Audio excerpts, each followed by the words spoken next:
그날 저녁 병원 상담실에서 어머님의 주치의가 말했습니다. 환자분 보호자이신 큰며느리 분께서 치료비 관리를 맡으시겠다고 하셨습니다. 3억 원 정도 준비하셨다고 들었습니다. 형님은 자신있게 고개를 끄덕이며 말했죠. 네, 제가 어머니 돈 관리 다 할게요. 동생은 간호사니까 병원 일만 신경 쓰면 돼요. 저는 그저 조용히 미소만 지었습니다. 그리고 그날부터 8개월 동안 어머님을 무료로 간병했습니다. 저는 지혜입니다. 42살이고요. 서울 강동구에 있는 종합병원에서 종양내과 간호사로 일하고 있습니다. 결혼한 지 14년 됐고 남편과는 대학병원에서 만났어요. 남편은 행정직으로 일하고 있고 우리 부부는 아이가 없습니다. 불임 때문이었는데 그것 때문에 시댁과 관계가 항상 편하지만은 않았어요. 작년 4월이었습니다. 어머님이 갑자기 쓰러지셔서 응급실에 실려오셨어요. CT 찍고 조직 검사하고 여러 검사를 거친 끝에 나온 진단은 췌장암 3기였습니다. 수술이 불가능한 상태였고 항암 치료와 방사선 치료를 병행해야 한다고 했죠. 어머님은 퇴직 교사셨어요. 35년 동안 초등학교에서 아이들을 가르치셨고 퇴직 후에는 남편 없이 혼자 사셨습니다. 시아버님은 제가 결혼하기 2년 전에 돌아가셨거든요. 어머님은 평소에 검소하게 사셨고 퇴직금과 연금을 잘 모아두셨다고 들었어요. 진단을 받은 다음 날 가족회의가 열렸습니다. 어머님, 형님 부부, 저희 부부, 그리고 막내 시동생까지 모였죠. 어머님은 생각보다 침착하셨어요. 나 이제 많이 남지 않았나 봐. 그동안 모아둔 돈이 좀 있는데 치료비로 쓰려고 해. 통장에 3억 2천만 원 있어. 형님이 바로 말했습니다. 어머니, 제가 돈 관리할게요. 동생 지혜는 간호사니까 어머니 간병하는 게 더 도움이 될 거고요. 저는 시간이 많으니까 병원비 내고 약값 관리하고 그런 거 제가 다 할게요. 저는 그때 좀 이상하다는 생각이 들었어요. 형님은 강남에 사는데 평소에는 바쁘다며 명절에도 늦게 오시곤 했거든요. 그런데 갑자기 돈 관리를 자청하시다니. 하지만 뭐라 말할 수는 없었죠. 형님은 장남댁이시고 어머님도 고개를 끄덕이셨으니까요. 그래, 큰며느리가 해줘. 지혜야, 너는 병원에서 일하니까 어머니 치료 잘 되게 챙겨주고. 어머님이 제 손을 잡으며 말씀하셨어요. 저는 네, 어머님, 제가 최선을 다해서 모실게요. 라고 대답했습니다. 그날부터 저의 8개월 간병 생활이 시작됐습니다. 저는 원래 주간 근무를 하고 있었는데 병원 수간호사님께 사정을 말씀드리고 유연 근무로 변경했어요. 어머님 항암 스케줄에 맞춰서 제가 쉬는 날에는 병원에 함께 가고 입원하실 때는 제가 밤에 병실에서 같이 자면서 간병했습니다. 항암은 정말 힘든 과정이에요. 첫 번째 항암 후에 어머님은 머리카락이 빠지기 시작했고 구토가 심해서 아무것도 드시지 못했어요. 몸무게가 한 달 만에 7kg이나 빠지셨죠. 저는 어머님이 조금이라도 드실 수 있도록 죽을 쓰고 과일을 갈아서 드렸어요. 입맛에 맞는 반찬을 만들어서 병원에 가져갔고요. 병원에서 일하면서 퇴근 후에 매일 어머님 병실에 들렸습니다. 주말에는 아예 하루 종일 병실에 있었고요. 어머님의 혈압을 체크하고 혈당을 재고 약 먹는 시간을 관리하고 침대에서 욕창이 생기지 않게 자세를 바꿔드리고 샤워도 도와드렸어요. 형님은 한 달에 한두 번 병원에 오셨어요. 올 때마다 어머니 병원비는 제가 다 냈어요. 걱정하지 마세요. 라고 말씀하시곤 했죠. 어머님은 그래, 고맙다. 큰며느리가 있어서 다행이야 라고 하셨고요. 저는 사실 돈 이야기는 신경 쓰지 않았어요. 어머님을 낫게 해드리는 것, 그게 제일 중요했으니까요. 간호사로서 제가 할 수 있는 모든 걸 해드리고 싶었어요. 3개월이 지났을 때 어머님 상태가 조금 나아지셨어요. 항암 4차까지 마치고 종양 크기가 30% 정도 줄었다는 결과가 나왔죠. 의사 선생님도 환자분 회복이 예상보다 좋네요. 간병을 정말 잘 해주셨나 봐요. 라고 말씀하셨어요. 그런데 그때부터 이상한 일들이 생겼습니다. 어느 날 제가 원무가에 들렀다가 우연히 어머님의 수납 내역을 보게 됐어요. 저는 간호사니까 전산으로 확인할 수 있거든요. 그런데 이상했어요. 3개월 동안 항암 사찰을 하고 입원을 총 78일 했는데 병원비가 고작 4,800만 원밖에 안 나왔더라고요. 저는 처음에 제가 잘못 본 줄 알았어요. 췌장암 항암 치료는 비싸요. 한 번에 350만 원에서 450만 원 정도 들어요. 거기다 입원비, 영양제, 진통제, 각종 검사비까지 합치면 한 달에 최소 2천만 원은 들어가야 정상이에요. 그런데 내역을 보니까 저렴한 항암제만 쓰고 있었고 필수 영양제도 빠져 있었어요. 어머님은 당뇨가 있으셔서 혈당 관리를 위한 특수 영양 수액이 필요한데 그것도 일반 포도당 수액으로 대체돼 있었고요. 저는 그날 밤 잠을 못 잤어요. 혹시 형님이 비용을 아끼려고 일부러 저렴한 치료만 선택하신 건가? 아니면 병원 측에서 실수를 한 건가? 다음 날 저는 주치의 선생님께 조심스럽게 여쭤봤어요. 선생님, 환자 보호자분이 치료 옵션을 선택할 때 비용을 많이 신경 쓰시나요? 선생님은 고개를 끄덕이며 말했습니다. 네. 큰며느리분이 매번 치료 전에 전화하셔서 최소 비용으로 해주세요 라고 하시더라고요. 어머니가 오래 못 사실 텐데 너무 비싼 치료는 부담스럽다고 하시고요. 그 말을 듣는 순간 제 가슴이 철렁했어요. 어머님은 3억 2천만 원을 치료비로 준비하셨어요. 그런데 형님은 최소 비용으로만 치료를 하고 있었던 거죠. 그럼 나머지 돈은 어디로 간 거죠? 저는 그날 저녁 형님께 조심스럽게 전화를 드렸어요. 형님, 제가 병원 일하다 보니까 우연히 알게 됐는데 어머님 치료비가 생각보다 적게 나오는 것 같아서요. 혹시 비용 문제 있으세요? 형님은 짜증 섞인 목소리로 대답했어요. 동생, 너는 간병만 하면 돼.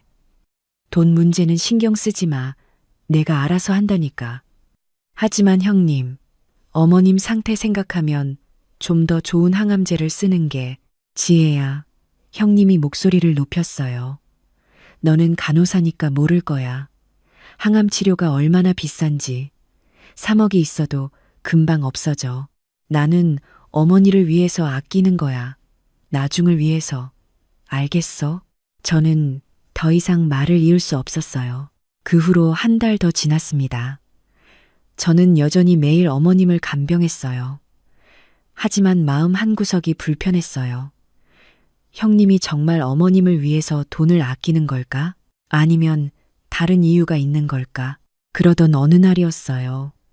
어머님이 화장실에 가시는 걸 도와드리다가 침대 옆 서랍에서 통장이 하나 떨어졌어요. 저는 그냥 주우려고 했는데 통장이 펼쳐진 상태로 떨어져서 숫자가 보였어요. 잔액 1억 4,200만 원. 저는 순간 숨이 멎는 것 같았어요. 분명히 4개월 전에는 3억 2천만 원이 있었는데 병원비는 고작 5천만 원 정도밖에 안 썼는데 왜 1억 4천만 원밖에 안 남은 거죠? 어머님이 화장실에서 나오시자 저는 조심스럽게 여쭤봤어요. 어머님, 이 통장이 치료비 통장이에요. 응, 큰며느리가 관리하고 있어. 내가 직접 볼 필요 없다고 해서 맡겼지.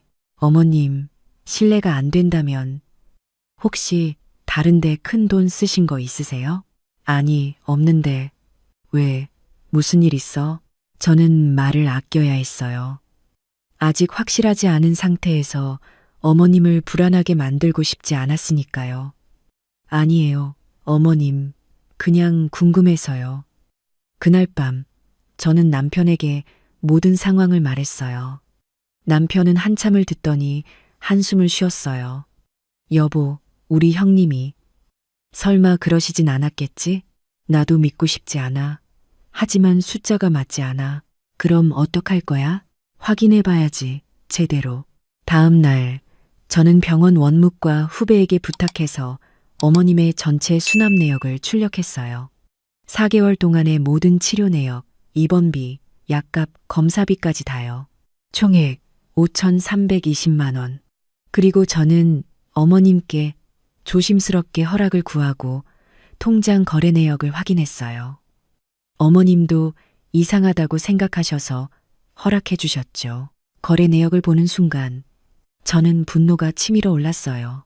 4개월 동안 출금된 내역, 병원비 320만 원, 실제 병원비, 약국 180만 원, 간병비 형님 0명의 0만 원, 동생 지혜가 간병해줘서 고마워하시며 드리는 돈이라고 메모, 생활비 형님 이 400만 원 매달, 600만 원씩 4개월, 기타 출금, 형님 명의 500만 원, 총 1억 400만 원이 형님 명의로 빠져나갔습니다. 간병비라고 적혀 있는 3천만 원. 저는 한 푼도 받은 적이 없어요. 생활비 400만 원. 어머님은 병원에만 계셨는데 무슨 생활비가 한 달에 600만 원씩 필요했을까요? 기타, 출금 500만 원. 이건 뭐죠? 저는 그날 바로 형님께 전화했어요. 하지만 침착하게 말하려고 노력했습니다. 형님, 어머님 통장 좀 확인해 봤는데요. 뭐? 동생이 왜 어머니 통장을 봐? 그건 내가 관리하는 거야. 형님, 간병비 3천만 원이 제 이름으로 나갔다고 돼 있는데 저는 받은 적이 없어요. 전화 너머로 잠시 침묵이 흘렀어요. 그건 어머니가 나중에 주려고 해서 내가 먼저 보관하고 있는 거야. 그럼 생활비 매달 600만 원은요? 어머니 드실 거 사고 병원 왔다 갔다 하는 교통비도 들고 그래. 형님, 어머니는 병원 밥 드시고 제가 반찬 해드리고 교통비는 한 달에 10만 원이면 되는데요. 동생, 너는 돈 관리가 얼마나 복잡한지 몰라. 나는 어머니 돈 하나도 안 건드리고 있어. 다 어머니 위해서 쓰고 있다고. 형님의 목소리가 점점 커졌어요. 저는 더 이상 얘기해봐야 소용없다는 걸 알았어요. 형님, 알겠습니다. 대신 제가 부탁 하나만 할게요. 뭔데? 이제부터는 제가 어머님 통장을 직접 관리하고 싶어요. 형님은 영수증 챙겨서 저한테 주시면 제가 확인해서 드릴게요. 뭐? 동생이 감히 나를 의심해? 의심이 아니라 제가 간호사니까 병원비 관련해서는 제가 더 잘 알잖아요. 그리고 어머님도 동의하셨어요. 사실 아직 어머님께 말씀드리진 않았지만 저는 그렇게 말했어요. 동생, 너 정말 이러는 거야? 내가 14년 동안 장남댁으로서 얼마나 힘들게 살았는지 알아? 명절 때마다 시댁일 하느라 고생한 거 알아? 이 정도 받는 거 당연한 거 아니야? 그 말을 듣는 순간 저는 웃음이 나왔어요. 씁쓸한 웃음이었죠. 형님, 명절 때마다 오셨다고요?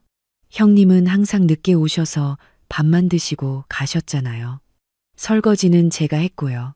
어머님 아프시기 전에 제가 매주 주말마다 어머님 댁 가서 청소하고 밑반찬 해드린 거 아세요? 그건 동생이 아이도 없고 시간 많아서 그런 거잖아. 저는 그 말에 더 이상 참을 수가 없었어요. 형님, 이제부터 어머님 간병은 형님이 하세요. 뭐? 형님이 3천만 원 간병비 받으셨으니까 이제 형님이 간병하시는 게 맞죠. 저는 내일부터 병원 정규 근무로 다시 돌아갈게요. 동생, 너 지금 장난해? 내가 어떻게 간병을 해? 나는 바빠. 형님도 간호사 구하시면 돼요. 한 달에 350만 원 정도 들 거예요. 형님이 이미 받으신 3천만 원이면 8개월 반 동안 간병인 쓸 수 있어요. 그리고 형님, 제가 받지도 않은 간병비 제 이름으로 빼돌린 거 횡령이에요. 어머님이 경찰에 신고하시면 형님 큰일 나요. 너 진짜. 저는 전화를 끊었습니다. 그날 저녁 저는 어머님께 모든 걸 말씀드렸어요. 통장 내역을 보여드리고 제가 간병비를 받지 않았다는 것, 형님이 돈을 빼돌린 것 같다는 것까지요. 어머님은 한참 동안 아무 말씀도 하지 않으셨어요. 그러다가 조용히 말씀하셨죠. 지혜야, 미안하구나.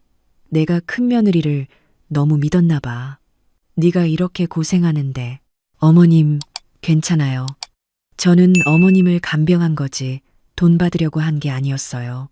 하지만 형님이 제 이름으로 돈을 빼간 건 잘못된 거예요. 그래, 네 말이 맞아. 내일 당장 통장을 네 앞으로 바꿀게. 다음 날 어머님은 형님께 전화하셔서 통장을 돌려받았어요. 형님은 처음에는 거부했지만 어머님이 경찰에 신고하겠다고 하시자 마지못해 통장을 가져왔죠. 그리고 저는 어머님께 말씀드렸어요. 어머님, 죄송하지만 저는 더 이상 무료로 간병할 수 없어요. 어머님은 놀라신 표정이셨어요. 지혜야, 그게 무슨 소리야. 제가 8개월 동안 매일 출퇴근하면서 어머님 간병했어요. 제 개인 시간을 모두 드렸고 주말도 없었어요. 병원 동료들이 저 대신 당직을 서줬고 저는 그만큼 빚을 진 거예요. 그런데 형님은 간병비를 받아가셨잖아요. 그럼 어쩌면 좋아. 어머님, 저는 어머님을 사랑해요. 하지만 이제부터는 제 노동에 대한 대가를 받고 싶어요. 병원 간병인 시세는 한 달에 350만 원이에요. 만약 어머님이 제게 같은 금액을 주신다면 저는 계속 간병하겠습니다. 아니면 다른 간병인을 구하셔야 해요. 어머님은 한참을 생각하시더니 고개를 끄덕이셨어요. 그래, 네가 오라. 나는 네가 당연히 해줄 거라고 생각했는데 그게 잘못이었구나. 지혜야, 내가 한 달에 350만 원 줄게. 아니, 네가 간호사니까 전문 간병인보다 더 잘해주잖아. 400만 원 줄게. 저는 고개를 저었어요. 어머님, 350만 원이면 돼요. 저는 그냥 제 노동의 가치를 인정받고 싶었을 뿐이에요. 그날부터 저는 어머님께 매달 350만 원을 받고 간병을 했습니다. 그리고 3일 후 제 전화기가 울리기 시작했어요. 형님이었습니다. 동생, 어머니가 나한테 돈 돌려내래. 나는 지금 그럴 형편이 안 돼. 저는 차갑게 대답했어요. 형님, 그건 저랑 상관없는 일이에요. 어머님께 말씀드리세요. 동생아, 제발 좀 도와줘. 나는 정말 어머니 위해서 쓴 거야. 형님, 거짓말하지 마세요. 저는 영수증 다 확인했어요.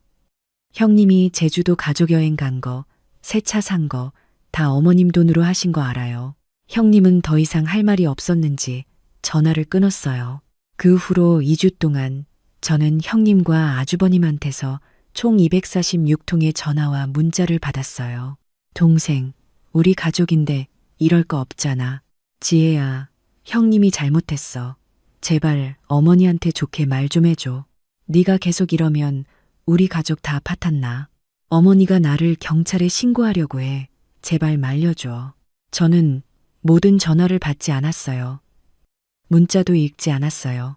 그러던 어느 날 아주버님이 직접 병원으로 찾아왔어요. 제 근무 시간에요. 지혜 씨, 우리 집사람이 잘못했습니다. 돈 다 갚을 테니까 어머니한테 고소 취하해달라고 좀 말씀해 주세요. 아주버님, 저는 그 일에 관여하지 않을 거예요. 그리고 어머님이 화나신 이유가 뭔지 아세요? 돈 때문이 아니에요. 배신감 때문이에요.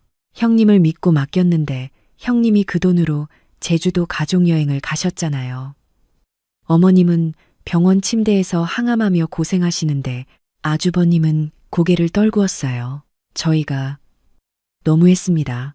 네, 너무하셨어요. 제가 그날 밤 퇴근하고 어머님 병실에 들렀을 때 어머님이 말씀하셨어요.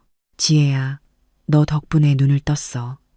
나는 큰 며느리가 나를 정성껏 챙긴다고 믿었는데 사실은 너였구나. 너만 고생시켰어. 어머님, 괜찮아요. 저는 어머님이 건강하게 회복하시는 게 제일 중요해요. 지혜야, 나 한 가지만 물어보자. 너는 왜 그동안 아무 말 안 하고 나를 간병했어? 돈을 달라고 해도 됐잖아. 저는 잠시 생각했어요. 그리고 솔직하게 대답했습니다. 어머님, 저는 처음에는 그냥 며느리의 도리라고 생각했어요. 제가 간호사니까 당연히 제가 해야 한다고 생각했고요. 그런데 형님이 제 이름으로 돈을 빼간 걸 알았을 때 깨달았어요. 아, 나는 지금까지 이용당하고 있었구나. 내 노동은 당연한 게 아니구나. 어머님은 제 손을 꽉 잡으셨어요. 고맙다, 지혜야. 그리고 미안하다. 그 후로 4개월이 더 지났습니다.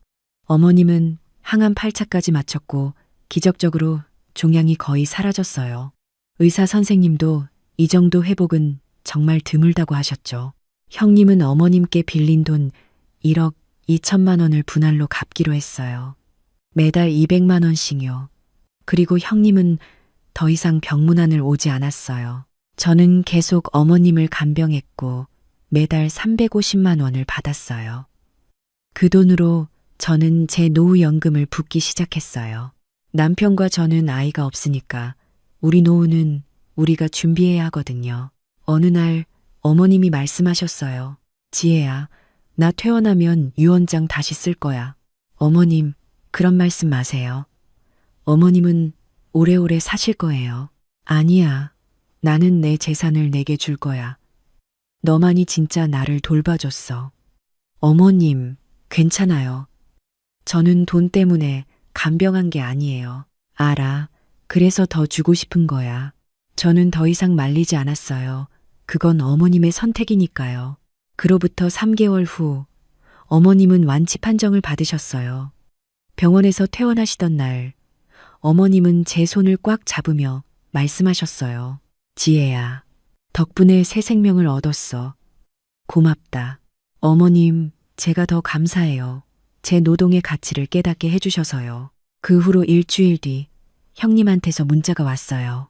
동생, 어머니가 유언장을 네 앞으로 다 바꿨다고 하더라. 너 정말 이러는 거야? 우리는 가족인데. 저는 답장을 보냈어요. 형님, 가족이라는 말을 믿었다가 이용당한 사람이 접니다. 저는 12개월 동안 매일 어머님을 간병했어요. 형님은 한 달에 한 번 오셨고요. 어머님이 누구한테 재산을 주실지는 어머님이 결정하실 문제예요. 그리고 형님, 저는 재산 때문에 간병한 게 아니에요. 사랑하기 때문에 했어요. 그 차이를 형님은 아직도 모르시나 봐요. 저는 그 문자를 보내고 형님 번호를 차단했어요. 이제 저는 알아요. 제 시간, 제 노력, 제 감정 모두 소중하다는 것을. 그리고 그것들은 존중받아야 한다는 것을요. 누군가를 돌본다는 것은 아름다운 일이지만 그것이 당연하게 여겨져서는 안 된다는 것도요. 당신의 노동은 가치가 있어요. 당신의 희생은 인정받아야 해요. 그리고 그것을 요구하는 것은 이기적인 게 아니에요.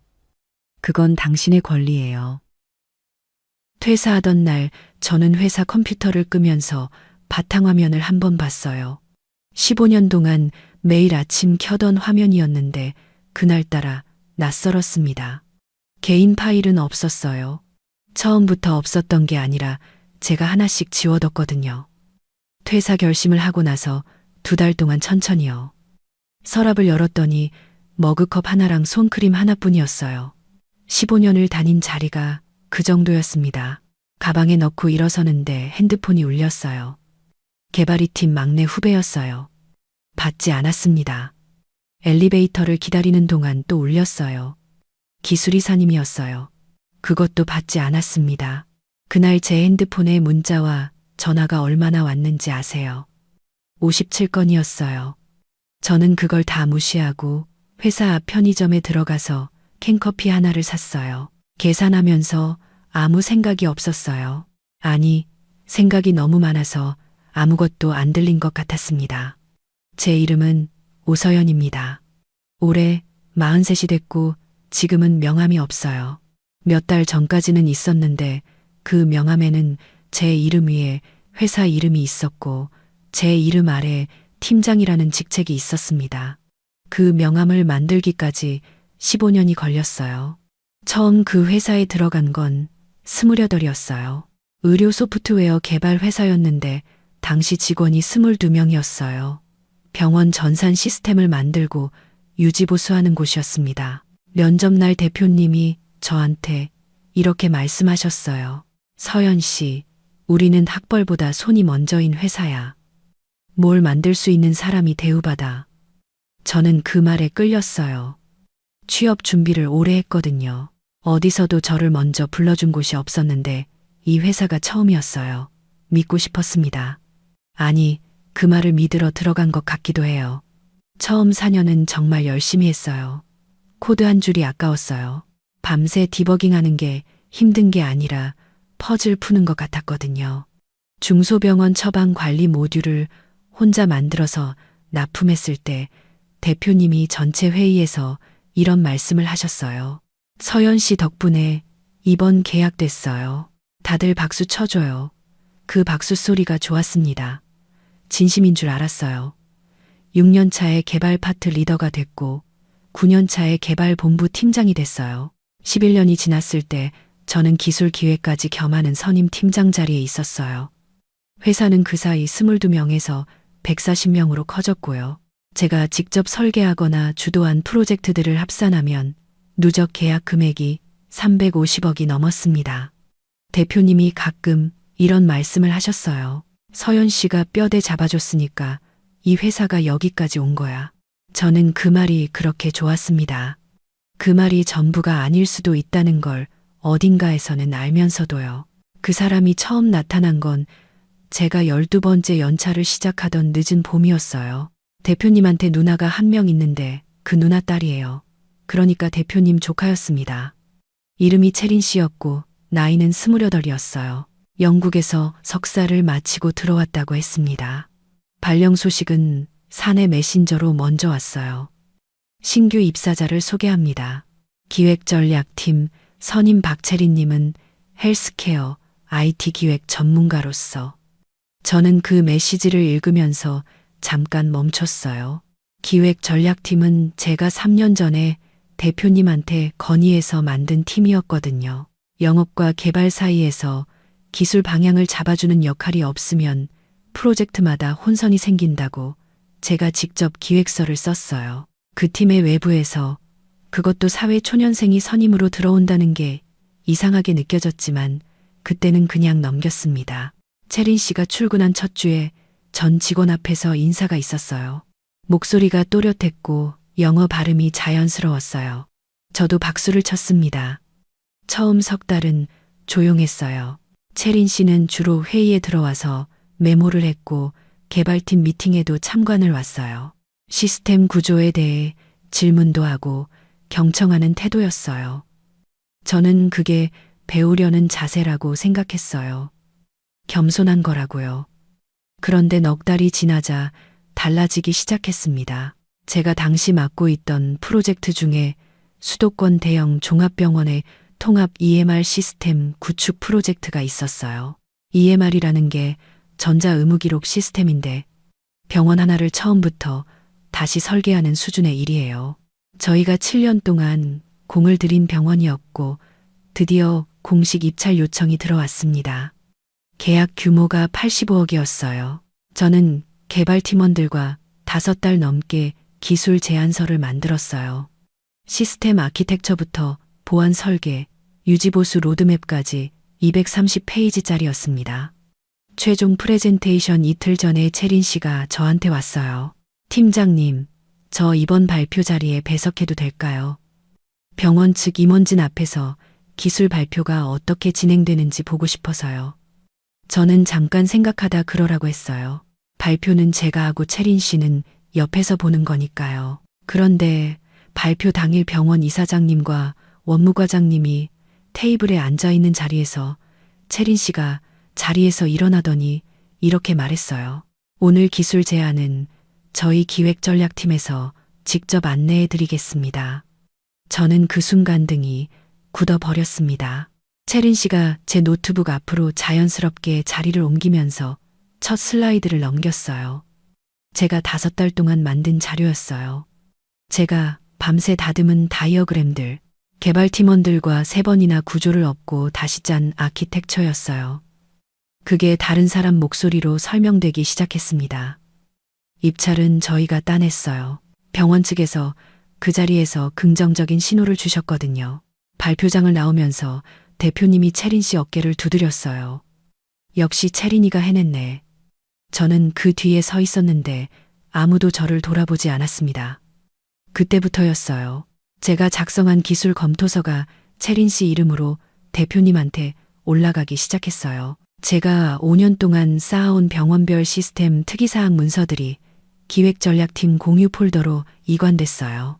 오래전부터 저한테 먼저 연락하던 병원, IT 담당자들이 어느 순간부터 채린 씨한테 먼저 메일을 보내기 시작했고요. 너무 천천히 바뀌어서 처음엔 제가 예민한 건지 헷갈렸어요. 그러다가 민대리가 저한테 조용히 뭔가를 알려준 건 그해 겨울 초입이었습니다. 민대리는 경영지원팀에서 7년 넘게 일한 사람이에요. 저보다 네 살아래였고 회사 안에서 돌아가는 걸 제일 먼저 아는 사람이기도 했어요. 점심시간에 둘이 건물 뒤쪽 계단에서 잠깐 얘기했어요. 팀장님, 말씀드려도 될지 모르겠는데요. 말해요. 민대리가 목소리를 낮췄어요. 채린 선임 연봉이요. 제가 계약 서류를 정리하다가 잠깐 봤는데요. 세전 1억 8천이에요. 저는 걸음을 멈추지 않았어요. 멈추고 싶었는데 멈추면 안 될 것 같아서요. 저 그때 연봉이 얼마인지 아세요? 7,200이었습니다. 15년 동안 야근하고 납품 마감 때마다 밤새우고 클라이언트 컴플레인 받아내고 후배들 붙잡아 가면서 7,200이었어요. 처음보다는 많이 올랐지만 그게 전부였어요. 1억 8천. 저는 그 숫자를 머릿속에서 이리저리 굴려봤는데 같은 세계의 숫자 같지 않았습니다. 민대리가 한마디 더 했어요. 그리고요. 내년에 채린 선임 이사 달고 향후 3년 안에 대표님 오른팔 자리 맡는다는 얘기도 들었어요. 팀장님한테 드릴 말씀인지 모르겠는데 그냥 알고 계셔야 할 것 같아서요. 저는 고맙다고 했어요. 그게 다였어요. 그날 저녁 혼자 집에 와서 오래 앉아 있었어요. 15년이라는 시간이 머릿속을 지나갔어요. 처음 혼자서 모듈 하나 완성했던 밤, 팀장 발령 받던 날, 큰 병원 계약을 놓쳤다가 다시 잡던 순간, 그 시간들이 제 것인지 회사 것인지 그때는 구분이 안 됐는데 이제는 구분이 됐어요. 그날 밤 저는 아무 결정도 하지 않았어요. 하지만 뭔가가 끝나가고 있다는 건 알았습니다. 퇴사 의사를 밝힌 건 그로부터 2달 뒤였어요. 회사 창립 기념 행사가 있던 날이었습니다. 매년 그날은 주요 프로젝트 성과를 공유하고 다음 목표를 발표하는 자리였어요. 저는 85억 EMR 프로젝트 1차 완료 보고를 하기로 돼 있었어요. 납품 후 병원 측 피드백, 오류율 수치, 다음 단계 고도화 계획까지 제가 직접 정리한 데이터였습니다. 행사 2시간 전에 대표님 비서에게 메시지가 왔어요. 팀장님, 오늘 발표 순서가 약간 조정됐어요. 채린 선임이 EMR 프로젝트 전체 성과를 먼저 발표하고 팀장님은 기술 세부 사항을 보완해 주시는 걸로요. 저는 아무 표정도 짓지 않았어요. 알겠습니다. 그 말만 하고 화장실에 갔습니다. 거울을 봤어요. 아무것도 안 보였어요. 그냥 두고 보자 싶었어요. 행사장에서 채린 씨가 단상에 올랐어요. 슬라이드가 넘어갔어요. 제가 만든 슬라이드였습니다. 거기서 그녀가 이런 말을 했어요. 저희 기획전략팀이 처음부터 설계하고 이끌어온 이번 프로젝트는 처음부터라는 말을 그녀가 썼어요. 저는 손끝이 차가워지는 걸 느꼈습니다. 그 자리에서 채린 씨가 EMR 초기 기획 미팅에 참여한 게 몇 번인지 아세요? 딱 1번이었어요. 첫 번째 병원 측 킥오프 미팅에 저 옆에 앉아서 명함 받고 메모하다 나간 게 전부였어요. 그 이후로 어떤 기술 회의에도 들어온 적이 없었습니다. 박수 소리가 났어요. 대표님이 흐뭇하게 웃으셨어요. 저는 의자에 앉아서 손을 무릎 위에 얹었습니다. 그리고 속으로 결정했어요. 행사가 끝나고 사람들이 빠져나간 뒤에 저는 대표님 사무실로 들어갔어요. 미리 써놓은 사직서를 내밀었습니다. 대표님이 종이를 받아 읽더니 저를 보셨어요. 서연 씨, 이게 무슨 뜻이에요? 퇴직 의사를 전달드리는 겁니다. 갑자기 왜? 오늘 발표 때문에 그러는 거예요? 저는 잠깐 생각했어요. 따지고 싶은 말이 너무 많았는데 따지면 제가 작아질 것 같았어요. 말싸움에서 진다는 게 아니라 이 사람과 그런 대화를 나누는 제 모습이 싫었거든요. 때가 됐습니다. 서연 씨, 일 잘하고 있잖아요. 내가 배려가 부족했으면 그건 내가 잘못한 거야. 근데 이건 너무 갑작스럽잖아요. 저는 대답하지 않았어요. 한 달만 더 있어봐요. 나도 생각이 있어. 한 달이 아니에요. 2달 전에 결정한 겁니다. 대표님, 얼굴이 굳었어요. 저는 인사하고 나왔습니다. 다음 날부터 전화가 왔어요. 대표님, 기술이사님, 같이 오래 일했던 선배, 후배들. 저는 다 받지 않았습니다. 민대리 전화는 받았어요. 팀장님 정말 가세요? 네. 잠깐 침묵이 있었어요. 그러고 나서 민대리가 말했어요. 잘하셨어요. 그 말이 그렇게 고마울 수가 없었습니다. 제가 나온 뒤에 무슨 일이 있었는지는 나중에 민대리한테 들었어요. 제가 퇴직하고 열흘쯤 지나서 EMR 병원 측 IT 담당 원장님이 대표님한테 직접 연락을 하셨대요. 오서연 팀장님이 언제 복직하시냐고요. 나가셨다고 하니까 그쪽에서 잠시 침묵이 있었대요. 그러고 나서 이렇게 말씀하셨대요. 저희는 오 팀장님이 계시기 때문에 이 회사를 파트너로 선택한 겁니다. 담당자가 교체된다면 2단계 고도화 계약은 전반적으로 재검토해야 할 것 같습니다. 85억 계약의 후속 프로젝트가 흔들린 거예요. 거기서 그치지 않았다고 했어요. 제가 10년 넘게 유지해온 거래처 병원 두 곳에서도 비슷한 반응이 나왔대요. 기존 담당자가 바뀌었으면 처음부터 다시 조율해야 할 것 같다고요. 레퍼런스, 재확인이 필요하다고요. 채린 씨가 회의실에서 소리를 높였다는 얘기도 들었어요. 오 팀장이 도대체 뭘 해놓은 거냐고요. 저는 그 말을 듣고 이상하게 웃음이 났습니다. 뭘 해놓은 거냐고요. 15년을 해놓은 거예요. 대표님이 직접 전화를 하기 시작한 건 제가 나온 지 열이틀이 지나서였어요. 서연 씨, 잠깐 얘기 좀 해요. 병원 측에서 서연 씨를 찾고 있어. 저는 전화를 끊었습니다. 다음 날 또 오셨어요. 서연 씨, 조건 다시 얘기합시다. 이사 달고 들어와요. 연봉도 새로 협의할게. 끊었어요. 며칠 뒤에는 기술이사님이 직접 찾아오셨어요. 카페에서 커피를 사주시면서 말씀하셨어요. 서연 씨, 대표님이 이번엔 진심이야. 연봉 1억 올릴 수 있다고 하셔. 직책도 다 바꿔준다고. 저는 커피를 한 모금 마시고 물었어요. 이사님, 1억을 왜 지금 올려주시는 거예요? 15년 전에 왜 안 올려주셨어요? 이사님이 아무 말도 못 하셨어요. 저도 흔들렸어요. 안 흔들렸다고 하면 거짓말이에요. 밤에 혼자 있으면 이게 맞는 건지 헷갈렸어요. 15년인데 이 일을 내가 제일 잘 알고 있는데 병원들이 나를 원한다는데 조건도 올려준다는데 근데 아침마다 선명해지는 게 있었어요. 행사장에서 채린 씨가 처음부터라는 말을 썼을 때 그 느낌이요. 아무도 저를 돌아보지 않던 그 순간이요.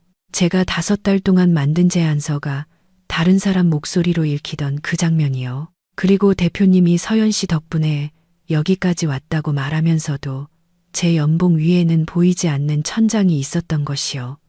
나중에 이런 생각이 들었어요. 그게 처음부터 계획이었을까? 아니면 그냥 흘러간 걸까?